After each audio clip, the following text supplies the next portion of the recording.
Hello guys, halina kayo at mamasyal tayo sa lugar ng Quezon City. Ayan, ang magandang lugar dito sa Manila. Yan, maglalakad po tayo, papunta tayo sa isang museum. Kung pagmamasdan nyo po, marami dyan mga taong namamasyal, maraming dumadayo. Yan, mga bata, kasi marami silang matututunan ng mga bagay-bagay dyan sa loob ng museum na yan. At marami rin pong mga tanawin na magaganda na pwede nyong mabigyan ng pansin at maaalala nyo ang lahat ng mga bagay na iyan pag kayo ay tumanda na. Minsan, masarap ang mamasyal lalo na pag may pagkakataon. Hindi naman po lahat ng namamasyal ay mapera. Minsan po gusto lang naman natin pasayahin ang ating mga sarili, makalimot kung ano man ang problema na kinakaharap. Stress reliever, sabi nga po nila. Hindi ibig sabihin na pag ikaw ay gumala, ay ikaw ay mapera na. Kung minsan maraming bagay lamang po na kailangan nating kalimutan muna dahil hindi naman po sa lahat ng oras ay maganda ang ating pakiramdam. Maraming mga tao na nagsasabi na minsan ay mayaman kasi yan kaya panayang gala. Hindi po, kasi hindi po natin maiintindihan ng mga ibang tao, lalo na kung hindi natin sila kakilala. Kaya nga po dapat i-enjoy lang natin ang ating buhay. Hindi po lahat ng oras na ikaw ay gumagala dahil ikaw ay mapera. Minsan lamang po ay gusto lang natin makakita ng iba't ibang klaseng tanawin dito sa ating lugar, lalong-lalo na sa Maynila. Gaya po ng mga galing mga probinsya, yan po ay sabik na sabik silang makarating ng Maynila dahil ang akala nila, ang pag-asa nila ay nasa Maynila. Ops, ayan po ang aking anak na Michelle, kasama po ang kanyang mga barkada, mga kaklase dahil po ay birthday ng isa dyan. Kaya nag-celebrate po sila. So ayan po, lakad-lakad lamang po at marami pong mga lugar dyan na magaganda. Ayan po. Kaya po sana sa mga tao na mahuhusga na nagsasabi na ang isang tao ay panaygala ay mayaman na, hindi po. Kaya iyan lamang po. Para sa akin, hindi ibig sabihin na ikaw ay may pera ay lagi ka nang gagala. Dapat po kailangan i-enjoy natin ang ating buhay. At marami pong nagsasabi na ang tao pag mapera na hindi na alam kung saan dadalhin ang pera. Oo nga, siguro ganun na nga po. Pero para sa akin, hindi po lahat ng may pera ay maligaya. Kung sino po yung mayayaman, yun po ang maraming problema. Dahil sa puno rin po sila ng utang at hindi lang po natin kung anong klase ng takbo ng kanilang pamumuhay. Ayan, kung pagmamasdan nyo po ang paligid, napakaganda, napakalinis, at mag-i-enjoy ka at makakalimutan mo ang iyong problema. Sa totoo lang po, para sa akin, ako, sabi nila, mayaman kami.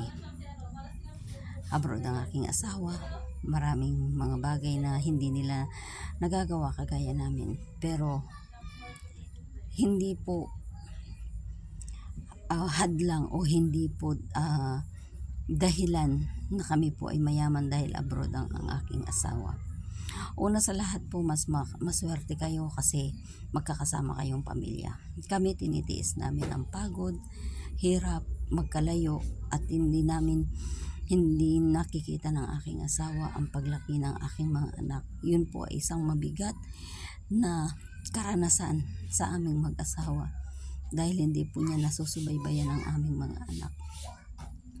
Kaya po kung kayo ay magkasama ng iyong asawa, kayo po ay laging magkasama, dapat po i-treasure nyo kung ano ang meron kayo. Kasi po, yan lamang ang ating sandalan. Minsan kaaway, minsan kaibigan, minsan kuya, tatay o tito. Best friend natin ang ating asawa. Pasensya na po siguro kung samot-sari na po ang aking komento dito sa aking vlog na ito. Dahil ito lamang po ang nakikita ko at ito lamang po ang aking nararanasan sa ngayon at gusto ko lamang po mag-enjoy. Minsan hindi ko na po iniisip ang mga problema, iniisip ko lamang kung paano maging masaya. Kasi minsan lang po mangyari sa buhay natin ang mga ganitong klaseng bagay. Marami sa atin ang naghihirap, lalong-lalo na sa panahon natin ngayon. Marami po naghihirap dahil sa hirap ng buhay ang mamahal ng mga bilihin. Hindi na po natin kung paano natin buhayin ang ating pamilya. Kaya sana po magsikap tayo. Mahalin natin kung ano ang meron tayo. Huwag po natin sanang pababayaan, lalong-lalo na ang ating mga anak. Pakamahalin po natin sila at bigyan pansin kung ano po ang mga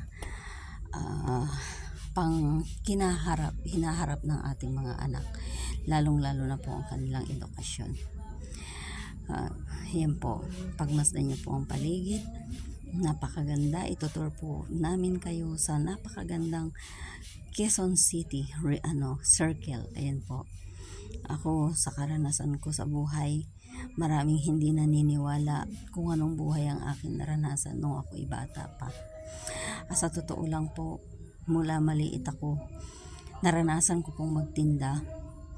Bago pumasok ng eskwela, kailangan magtinda para magkaroon ka pa ng baon. Minsan, pagod ka na pero kailangan mo pa rin gumalaw para makatulong sa magulang. Hindi kagaya ng mga bata ngayon na napakaswerte. Kami noon naglalakad lang papasok ng eskwela. Ang mga bata ngayon ay disundo na. Kami noon naglalaro kami ng patintero, tumbang preso, piko at kung ano-ano pang mga palaro. Nakukontento na kami. Ngayon ang mga bata, kompleto gadgets na, hindi pa sila masaya. Kailangan meron pa silang pera. Ako naranasan ko pong makipagtrabaho para lang makatulong sa pamilya. Naranasan kong lumayo sa aking mga magulang ng ibang bansa upang makatulong. Hindi ko inisip ang hirap. Ang inisip ko po ay kung paano ako makatulong sa aking pamilya. Maaga po ako nakipagsapalaran. Ako po hindi nakatapos sa aking pag-aaral sa kadahilan ng hindi ko po type yung kursong kinukuha ko. Pero andun yung eagerness ko na makatulong sa magulang ko. Sinubukan ko pong mangibang bansa para makatulong sa kanila. Ang daming mga bagay na hindi ko naranasan nung ako ay kabataan pa. Kaya minsan dinadalaw ako ng inggit na ang mga bata ngayon ay napakaswerte. Minsan sinasabi ko sa aking mga anak ang aming naranasan nung kami ay mga maliliit pa. Kailangan mong gumalaw para magkapera. Dahil hindi madali ang buhay. Ang mga magulang namin ay isang hamak na magsasaka lamang. Ang aking ina lagi sa palengke. Inaayos namin ang aming mga sarili bago pagpasok sa eskwela. Magluluto kami ng aming sariling pagkain. Bibihisan namin ang sarili namin. Hindi tulad ngayon na ang mga bata ay napakaswerte. Lahat na sa kanila na. Madalas ikwento ko sa aking mga anak ng aking karanasan at ang naging karanasan ng aking asawa nung kami ay mga kabataan pa. Para sa pagdating ng araw ay maisip nila kung ano ang buhay na naranasan namin. At sana matutunan din nila kung paano ang magsumikap sa buhay. Sa loob ng ilang taon na kami ay mag-asawa, 21 years na po kami. Pero always po kaming magkalayo nang dahil sa pangarap. Pangarap na mabigyan ng magandang kinabukasan ng aming mga anak. Pangarap na balang araw ay magkaroon sila ng magandang kinabukasan. Pangarap na sana hindi nila maranasan ang mga hirap na dinanas namin nung kami ay kabataan pa. Nawa sa mga makakapanood nito, makakarinig ng aking mga kwento, sana po huwag niyo po kaming husgahan. Nawa po maunawaan niyo kami at mabigyan niyo po kami ng kaunawaan sa sarili. Alam ko lahat po tayo dumaranas ng paghihirap. Alam ko lahat po tayo hindi lumaking mayaman. Kailangan po nating magsumikap. Kailangan natin magbanat ng buto upang maibigay natin ang hilig, ang pangangailangan ng ating mga anak. Pasensya na po kayo kung ako po ay nakakapagsalita ng ganito dahil sa ngayon lamang po ako na makapag-vlog ng ganito. Marami akong gustong sabihin, marami akong gustong ipaliwanag kung bakit Ngunit hindi ko po alam kung saan ako magsisimula. Basta ako, nakaranas po ako ng buhay na hindi ko masasabing buhay mayaman. Kasi po kami ay nagmula lamang sa pamilyang mahirap, ngunit nagsumikap. Kaya po ngayon, kahit wala na ang aking ama, masasabi kong napakabuti niyang ama para sa amin kasi lahat kaming magkakapatid ay napunta sa magagandang buhay. Nakahanap kami ng mga kapartner namin sa buhay na hindi man mayaman, ngunit hindi kami pinababayaan. Lahat ng oras ay kami ay sinusuportahan ng aming naging mga asawa. Lalong-lalo na po ang aking asawa. Napakaswerte ko. Hindi man kami mayaman, hindi man po kami maraming pera, pero mayaman po kami sa pagmamahal sa bawat isa. Kahit kami po ay magkalayo, nananatili po yung pagmamahal namin at tiwala sa isa't isa. Kaya po sana, tayo po, kung sino man po sa atin, ang makaranas ng paghihirap o ng kung anuman, pagsubok sa buhay, mahalin po natin ang ating mga mahal sa buhay, lalong-lalo na ang ating mga magulang. Dahil pag nawala ang ating mga magulang ay wala na po tayong magagawa dahil si Lord na ang may kagustuhan noon. Kaya sana habang tayo ay nabubuhay, mahalin natin ang ating mga magulang. Ipagkaloob natin sa kanila kung ano yung dapat. Hindi man natin kayang ibigay ang karanyaan, ngunit yung pagmamahal, huwag niyong ipagdamot sa kanila. Lahat po tayo nakakaranas ng mga problema sa buhay. Ngunit ang lahat ng yan ay may kasagutan. Manalig lamang po tayo sa Panginoon. Ipagkatiwala po natin lahat sa Panginoon ang ating mga problema. Alam ko minsan hindi tayo makapagtimpi. Alam ko minsan na nawawalan tayo ng pag-asa. Pero andyan po si Lord, hindi tayo pababayaan. Ako madalas inaamin ko. Minsan nawawalan ako ng tiwala. Nawawalan ako ng, hindi ko masabi kung paano, pero nawawalan ako ng lakas ng loob. Lalong-lalo na pag nakakaramdam ako ng stress. Pero pag nakikita ko ang aking mga anak, sila yung aking lakas. Pinipilit kong maging malakas para sa aking mga anak. Para pagdating ng araw ay sila'y maging malakas din katulad ko, na hindi sumusuko sa anuman laban ng buhay. Kaya po sana tayong mga magulang, ipakita natin sa ating mga anak kung paano tayo maging malakas para barang araw sila mismo gawin nila tayong instrumento or tayo ang maging halimbawa sa ating mga anak na maging malakas din po sila. At ituro po natin sa ating mga anak ang kagandahang asal, ang pananalig sa Panginoon. Gawin po natin na maging malapit po sila sa ating Diyos. Dahil si Lord lamang po ang ating pag-asa pagdating ng araw. At wala na pong iba.